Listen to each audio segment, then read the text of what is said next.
Assalamualaikum warahmatullahi wabarakatuh. Perkenalkan, saya Aan Herdiana, dosen Prodi Ilmu Komunikasi, Fakultas Ilmu Sosial dan Ilmu Politik Universitas Peradaban.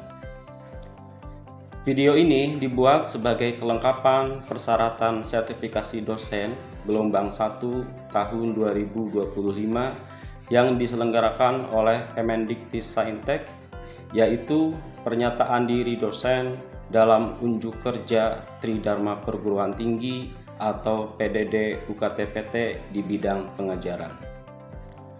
Pada kesempatan ini, saya akan menjelaskan salah satu mata kuliah yang saya ampu sesuai dengan kepakaran dan bidang saya, yaitu komunikasi profetik. Mata kuliah ini ditujukan untuk mahasiswa Prodi Ilmu Komunikasi di semester 4 dengan bobot 2 SKS.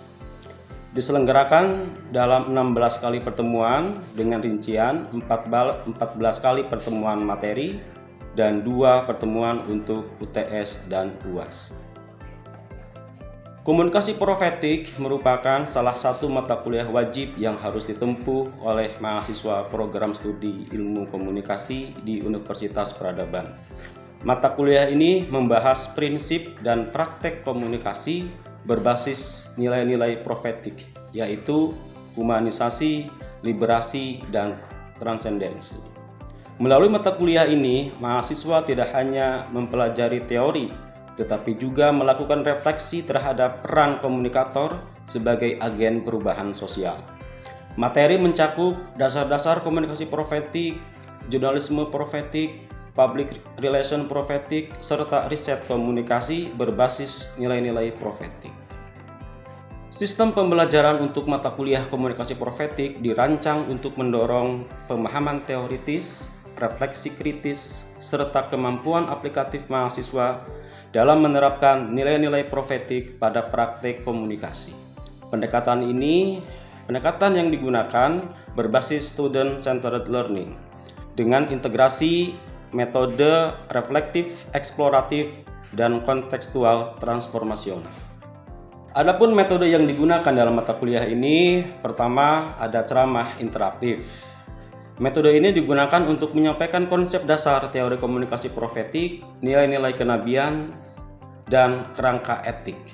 Yang kedua ada diskusi kelompok. Metode ini digunakan untuk mendiskusikan isu-isu aktual dan penerapan nilai profetik dalam berbagai konteks komunikasi.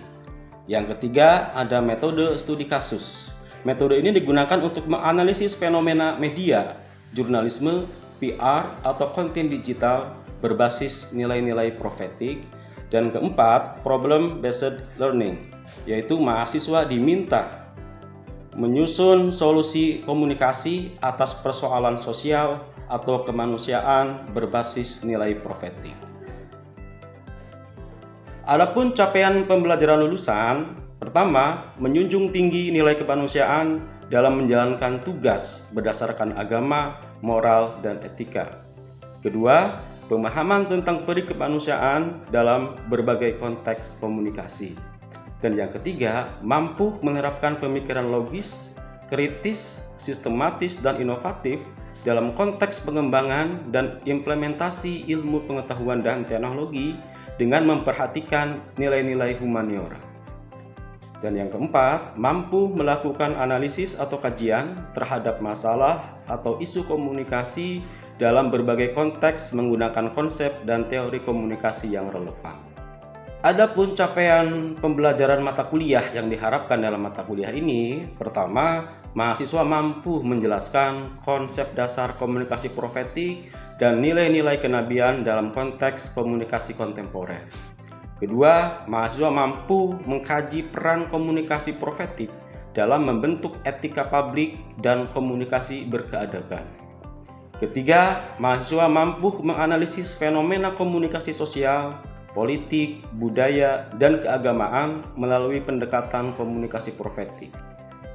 Yang keempat, mahasiswa mampu merancang gagasan komunikasi strategis berbasis nilai-nilai profetik untuk merespon isu-isu sosial atau kemanusiaan.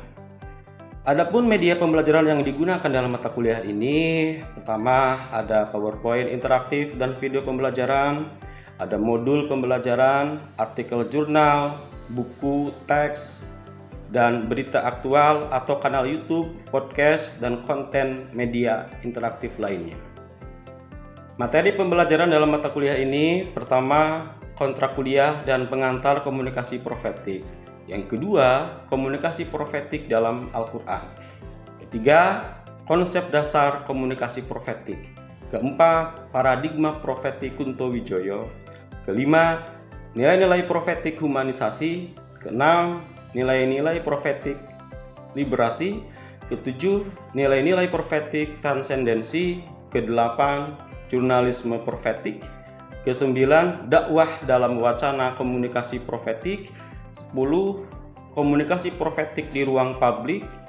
11. Komunikasi profetik di era digital. Yang ke-12, PR profetik. 13. Komunikasi profetik dan budaya lokal. Dan 14. Riset komunikasi profetik.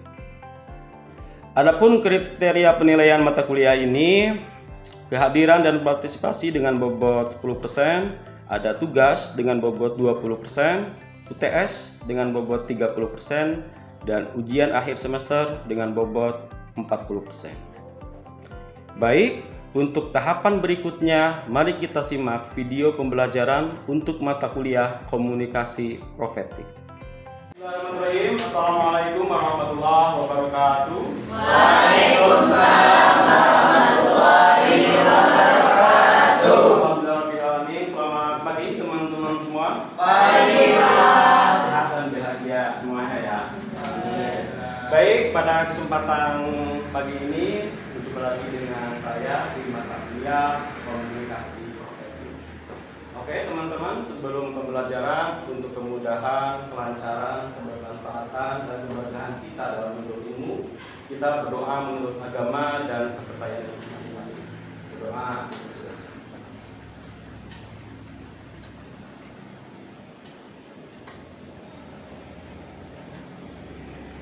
Selesai. Baik teman-teman, sebelum perkuliahan kita absen dulu ya. Oke, coba buka SIM barunya masing-masing teman-teman. Ya, udah semua. Oke, untuk pertemuan ke-8 ini kode presensinya 674 AI.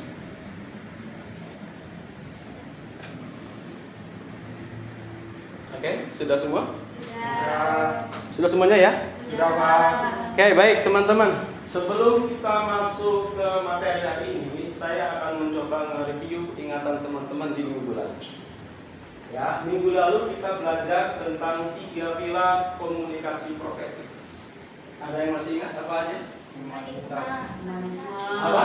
Humanisasi. Oke. Yang kedua? Liberasi. Yang ketiga? Transendensi. Ada yang masih ingat humanisasi itu apa? Memanusiakan manusia. Oke. Liberasi? Hubungan antara manusia dan Tuhannya. Bukan. Apa coba? Ada yang masih ingat? Liberasi itu mencegah kemungkaran. Oke. Transendensi baru hubungan manusia dengan Tuhan. Baik teman-teman, pada pagi ini kita akan belajar terkait jurnalisme profetik yang nanti erat kaitannya dengan 3 pilar dari komunikasi profetik. Karena bagaimanapun ketika berbicara jurnalisme profetik, ya, atasnya atau payung teorinya itu adalah komunikasi profetik. Baik teman-teman. Oke, capaian pembelajaran pada pertemuan ini yang harus saya sampaikan ke teman-teman. Ya, yang pertama, mahasiswa mampu menjelaskan konsep jurnalisme profetik sebagai integrasi nilai kenabian dalam praktek jurnalistik. Yang kedua, mahasiswa mampu menganalisis perbedaan antara jurnalisme konvensional dan jurnalisme profetik. Selanjutnya, yang terakhir adalah mahasiswa mampu merancang pendekatan jurnalistik berbasis nilai profetik terhadap isu sosial. Baik teman-teman, mengapa harus jurnalisme profetik? Teman-teman sebelum ke kampus tadi ada yang baca berita dulu? Ada yang baca informasi? Ada. Teman-teman ada yang baca koran pagi? Ada. Dengerin radio? Ada. Nonton televisi? Ada. Terus dari mana teman-teman dapat informasi? Itu teman-teman. Mengapa jurnalisme profetik? Oke. Mungkin teman-teman sebelum ke kampus, sebelum berangkat ke kampus, ada yang baca berita? Ada. Oke. Kalau teman-teman baca berita, itu teman-teman baca koran? Dengerin radio?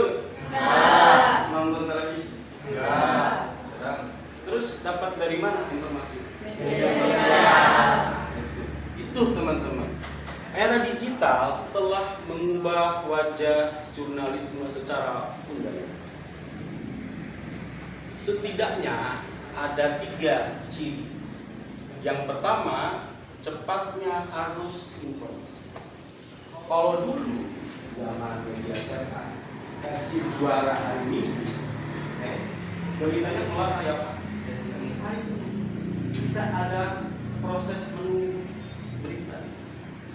Ya, tapi sekarang persekian detik kita tahu informasi bahwa oh iya versi juara. Oh sekarang versi lagi mengikuti Piala Presiden tahun 2025 kan, yang diikuti oleh berapa klub? Ada yang tahu? Ada ya? Itu ya teman-teman. Sekarang dengan adanya internet, ya, informasi atau kejadian di belahan dunia manapun, ya, pada saat itu juga kita bisa tahu. Oke, itu yang pertama. Yang kedua, disrupsi teknologi digital. Adanya perombakan yang besar-besar di media ini. Ya, mulai dari cara kerja, mulai dari platform, ya enggak? Ya, sekarang kayaknya TV punya channel YouTube semua. Ya. Ketika perpindahan dari konvensional ke platform digital, cara kerja pasti berubah. Ya, yang kedua adalah sistem yang lama itu bergeser dari sistem ini. Berperan menjadi industri digital sekarang ini, teman-teman. Oke. Nah, yang ketiga, konten media sosial. Di era digital ini ada istilah new audience. Ada yang tahu nggak? New audience itu apa? Oke. Kalau dulu di zaman old media atau media lama, ya, pembaca itu statusnya pasif. Cuma bisa membaca, mendengarkan, atau melihat saja. Iya enggak? Kalau kita nggak sepakat dengan apa yang disampaikan oleh penyiar radio, kita cuma saya nggak suka, nggak pasti. Ya. Tapi dengan hadirnya media digital, ya, halayak juga selain bisa mendengarkan berita, tapi juga bisa memproduksi berita. Di dalam satu sisi dia itu sebagai pembaca, sebagai pendengar, tapi di sisi lain dia itu juga sebagai produser. Oke. Nah, inilah yang menjadi perhatian kita semua ketika anak-anak ilmu komunikasi, ya, update informasinya dari media sosial. Kenapa? Ada yang tahu? Ada yang tahu? Kalau media mainstream, teman-teman, itu sudah ada kerja redaksi. Ya, ada wartawan meliput berita, diedit oleh editor, terus ada tulisan redaksi, dan itu. Dan kalau media sosial, siapa yang mengawasi? Jadi konten yang ada di media sosial itu sepenuhnya benar apa enggak? Apa banyak yang hoax? Oke. Nanti kita bahas lebih lanjut ya. Nah, 3 hal ini menyebabkan kualitas pemberitaan dan etika jurnalistik. Makanya banyak berita hoax, teman. Ya, berita hoax itu apa? Berita hoax atau sering disebut juga sebagai berita disinformasi merupakan informasi palsu atau menyesatkan yang disebarluaskan dengan tujuan untuk menyesatkan atau memanipulasi pemerintah. Dan menurut penelitian bahwa persentase media yang menyebarkan hoax itu bukan hanya media sosial, tapi media mainstream pun itu menyebarkan hoax. Radio berapa persen? 1,2. Media cetak berapa persen? 5%. Dan televisi berapa persen? 8. Televisi yang paling banyak. Oke. Baik teman-teman. Nah, berkaca dari itu dibutuhkan sebuah pendekatan yang namanya jurnalisme propaganda. Bahwa wartawan, bahwa media itu tidak hanya sebatas menyampaikan pesan. Coba kita baca. Definisi jurnalisme propaganda adalah pendekatan jurnalistik yang berakar pada prinsip-prinsip etika, spiritualitas, dan moralitas yang berupaya untuk tidak hanya melaporkan fakta secara objektif. Oke? Ingat tekanannya. Tidak hanya melaporkan fakta secara objektif, tetapi juga menyampaikan pesan-pesan kebenaran, keadilan, dan kemanusiaan.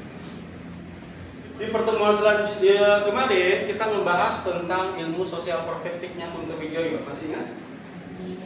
Ya, jurnalisme profetik berasal dari pemikiran Kunto Wijoyo, ya, yang merumuskan konsep ilmu sosial profetik, ya, yang mempunyai 3 pilar itu tadi. Yang pertama, humanisasi, yang kedua liberasi, dan yang ketiga transsendensi. Baik teman-teman, 3 pilar ini bagaimana penerapannya dalam jurnalisme profetik? Yang pertama, humanisasi dalam jurnalisme berarti berita tidak hanya disampaikan untuk menyampaikan fakta, tetapi juga untuk mengangkat nilai-nilai kemanusiaan dan menginspirasi empati. Ya, contohnya apa? Ada yang mau katakan? Contohnya, misal ada kejadian longsor. Ya.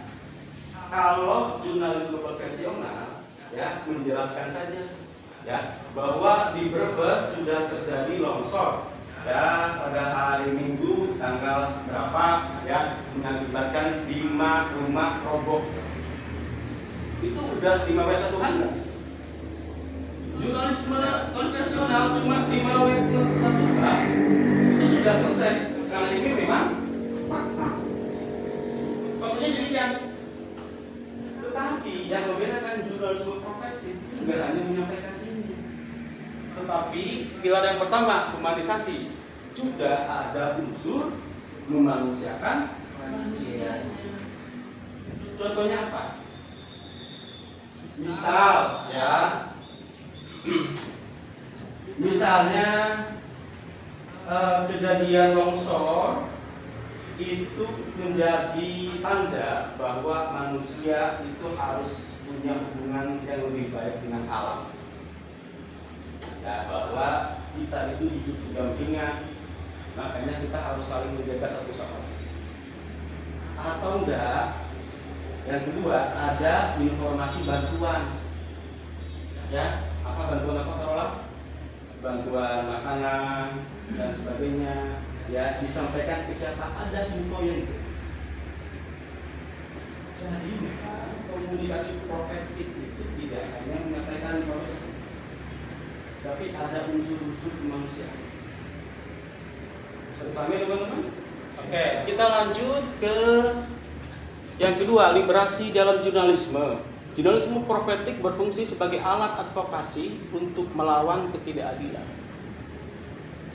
Jurnalisme profetik juga mempunyai nilai bahwa jurnalisme profetik itu harus selain memanusiakan manusia,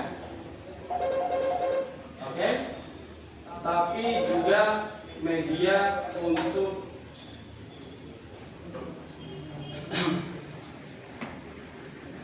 semuanya? Ya, Pak.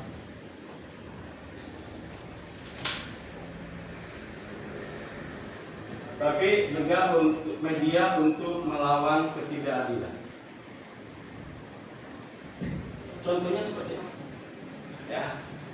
Contoh misalkan di desa atau di pelosok desa ya ada orang yang terdolimi terkait apa misalkan. Nah, disitulah fungsi jurnalisme profetik.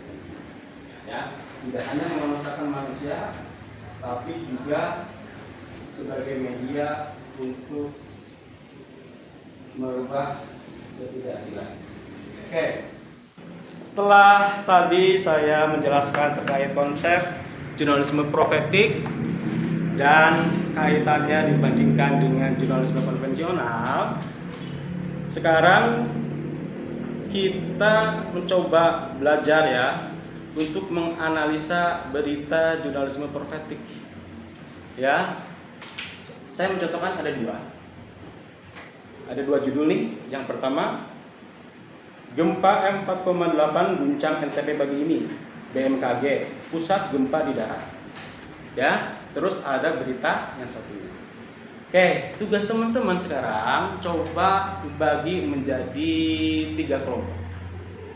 Oke, 3 kelompok, lalu menganalisis berita ini itu bagian dari jurnalisme profetik atau tidak. Bisa dipahami? Nanti tolong perwakilan satu kelompok untuk presentasi ya dari diskusi dengan kelompoknya. Oke, kita bagi menjadi berapa kelompok tadi? 3 kelompok. Baik, monggo.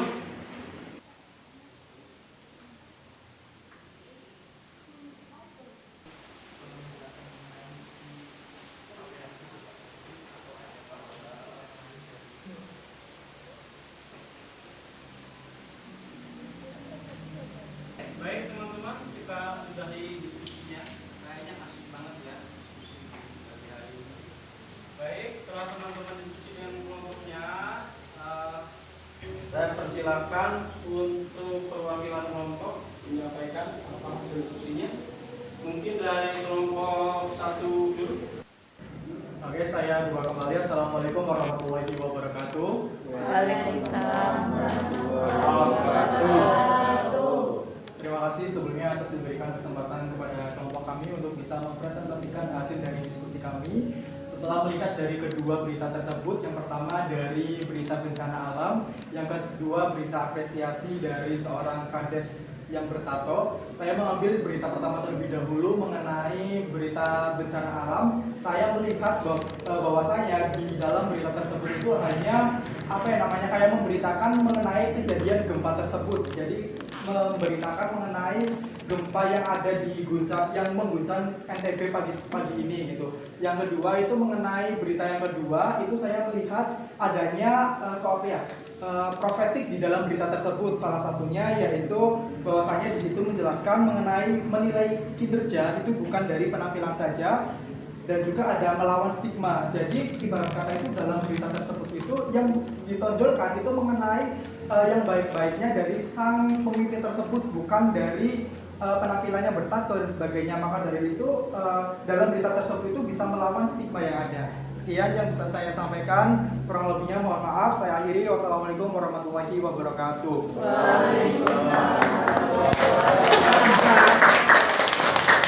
Menurut kelompok 1, berita kedua itu mempunyai unsur jurnalisme profetik ya, ketika memanusiakan manusia. Jadi kita tidak boleh menilai seseorang itu dari penampilannya, walaupun penampilannya apa tadi? Bertato, ternyata dia punya yang sangat visioner ya. Dijelaskan di berita itu dia ngapain aja programnya? Seperti membangun infrastruktur, menggunakan data teknologi, menurunkan harga sembako pangan dan sebagainya. Baik, terima kasih kelompok 1. Selanjutnya ke kelompok 2. Siapa yang mau presentasi? Mbak Fike, oke. Silakan Mbak Fike. Baik, assalamualaikum warahmatullahi wabarakatuh semuanya. Waalaikumsalam warahmatullahi wabarakatuh. Saya dari kelompok 2 kedua akan memaparkan hasil analisa kami terhadap dua berita yang telah diberikan oleh dosen Aan. Yang pertama adalah berita tentang bencana alam yaitu gempa bumi, dan yang kedua adalah berita tentang kepala desa atau berita tentang kades di pemimpin di desa itu. Nah, untuk berita yang pertama yaitu gempa bumi, menurut kelompok 2 itu termasuk adalah kategori jurnalistik konvensional. Karena apa? Karena di dalam berita tersebut itu hanya menekankan kepada peristiwa beritanya, bukan kepada bagaimana korban atau merujuk kepada kemanusiaan. Dan di situ dijelaskan bahwasanya ada perincian terkait lokasi, amplitude atau yang sebagainya. Nah, seperti yang kita ketahui bahwasanya untuk profetik itu ada analisa kemanusiaannya atau kita itu ada unsur moralnya, tapi mutlak untuk berita satu itu hanya menyajikan berita secara cepat tentang peristiwa tersebut. Untuk yang kedua yaitu viral kades bertato terus warga puji kinerjanya. Nah, untuk berita kedua ini termasuk dalam kategori jurnalistik profetik menurut kelompok 2 karena berita itu berisi tentang tidak hanya menyampaikan informasi tetapi juga mengangkat nilai-nilai kemanusiaan dan inspirasi. Dan pesan moral yang diberikan oleh berita tersebut adalah bahwa kualitas seseorang itu tidak hanya dilihat dari penampilannya saja tetapi bisa dari kinerjanya. Maka dari itu berita tersebut mendorong pembaca untuk ikut berbuat baik serta peduli ke sesama manusia. Gitu. Terima kasih. Wassalamualaikum warahmatullahi wabarakatuh. Waalaikumsalam. Oke, baik, terima kasih kepada kelompok 2 yang sudah mempresentasikan hasil diskusinya. Intinya ada kesamaan ya yang satu ya. Oke, langsung saja sekarang untuk kelompok 3. Siapa yang mau presentasi? Oke, Mas Fatih, monggo. Oke, assalamualaikum warahmatullahi wabarakatuh. Waalaikumsalam warahmatullahi wabarakatuh. Saya Girinda Patio Rizky. Di sini saya perwakilan dari kelompok 3 akan menjelaskan hasil analisis dari kelompok 3 terkait berita tentang gempa di NTB dan berita tentang viral kades yang bertato. Yang pertama, berita gempa ini menurut kelompok 3 itu tidak termasuk dari jurnalistik profetik karena di sini berisi informasi atau fakta terkait gempa yang terjadi di NTB, tidak ada unsur dari humanistik dan lain sebagainya. Lalu untuk berita kedua dari kelompok kami itu bisa dibilang ini termasuk jurnalistik profetik karena mengandung unsur humanistik dalam berita kedua ini yang menceritakan terkait kinerja kades negara yang bernama Ho Alkaf yang keberhasilannya membangun desanya dan para warganya mengapresiasi aksi nyatanya.